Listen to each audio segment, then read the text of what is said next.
কিছু কিছু উৎসব শুধু একটা দিন নয়, ওগুলো আসলে ছোটবেলার স্মৃতি, বাড়ির গন্ধ আর মানুষগুলোকে আবার নতুন করে কাছে পাওয়ার অজুহাত। আমাদের কাছে ভাইফোঁটাটাও ঠিক তেমনই। ছোটবেলায় এই দিনটার জন্য কি ভীষণ অপেক্ষা থাকতো। সকাল সকাল উঠে নতুন জামা পরা, মা আর মাসিদের ব্যস্ত হয়ে পড়া, রান্নাঘর থেকে ভেসে আসা গন্ধ আর বাড়ি জুড়ে এক আলাদাই আনন্দ। আজ এত বছর পরেও ভাইফোঁটার সকালটা ঠিক একই রকম অনুভূতি নিয়ে আসে। আজকের দিনটাও শুরু হলো খুব সুন্দরভাবে। আমি সবার জন্য প্লেটে মিষ্টি সাজাচ্ছিলাম, ওদিকে মা মাসিরা সবাই রেডি হচ্ছে। চারিদিকে শুধু হাসি, গল্প, খুনসুটি। এর মধ্যেই আমাদের দিদা এসে পৌঁছলেন। আর সত্যি বলতে এই মুহূর্তটাই যেন দিনটার সবচেয়ে বড় আনন্দ ছিল। কারণ আমরা প্রতি বছর ভগবানের কাছে একটাই প্রার্থনা করি, আমাদের ভাইফোঁটার দিনে আমাদের দিদা যেন আমাদের সঙ্গে থাকেন। বয়স বাড়ছে, সময় বদলাচ্ছে, তবুও কিছু মানুষ আছে যাদের উপস্থিতি একটা বাড়িকে সম্পূর্ণ করে তোলে।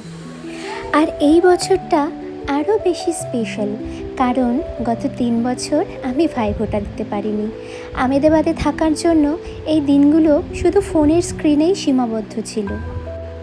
আর এই বছর আমি কলকাতায়। আর সবচেয়ে সুন্দর ব্যাপার হলো আমরা 4 ভাই বোন আবার একসঙ্গে।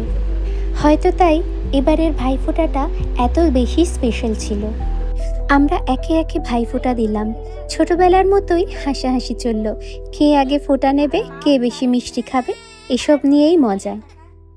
শুধু আমি না, আমার দিদিভাইও ছোট বাচ্চাদের সামলে অনেক বছর ঠিকভাবে ভাইফোঁটা দিতে পারেনি।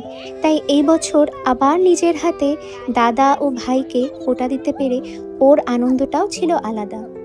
অনেক দিন পরে সেই আগের মতো হাসি, গল্প, খুনসুটি আর একসাথে কাটানো মুহূর্ত আবার ফিরে এলো।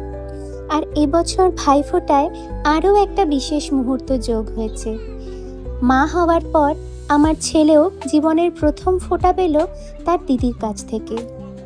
ওর ছোট্ট মুখের এক্সপ্রেশন, সবাইয়ের আদর আর আনন্দ, সব মিলিয়ে দিনটা আরও বেশি সুন্দর হয়ে গেল। তারপর মাসিরা আমাদের মামাকে ভাইফোঁটা দিলেন। চারদিকে শুধুই ভালোবাসা, আশীর্বাদ আর একসঙ্গে থাকার আনন্দ। দিদার সঙ্গে কিছু সুন্দর মুহূর্ত কাটালাম, কিছু ছবি, কিছু গল্প আর কিছু স্মৃতি, যেগুলো হয়তো অনেক বছর পরেও একইভাবে মনটা ভরিয়ে দেবে। এর মধ্যেই আমাদের খাওয়া দাওয়ার পর্ব শুরু হলো। সবাই একসঙ্গে বসে খাওয়া, আজকাল এই ছোট ছোট মুহূর্তগুলোই যেন সবচেয়ে বেশি দামি লাগে। বড় হওয়ার পরে বুঝেছি, উৎসব আসলে সাজসজ্জা বা আয়োজনের জন্য স্পেশাল হয় না। উৎসব স্পেশাল হয় সেই মানুষগুলোর জন্য যাদের সঙ্গে বসে আমরা হাসতে পারি, পুরনো গল্প মনে করতে পারি আর কিছুক্ষণের জন্য হলেও আবার ছোটবেলায় ফিরে যেতে পারি। আজকের দিনটা হয়তো খুব সাধারণ ছিল, কিন্তু মনটা ভীষণ ভরে গিয়েছিল। কারণ এত বছর পর আবার বুঝলাম, দূরত্ব যতই হোক, ভালোবাসা ঠিক মানুষগুলোকে আবার এক জায়গায় ফিরিয়ে আনে।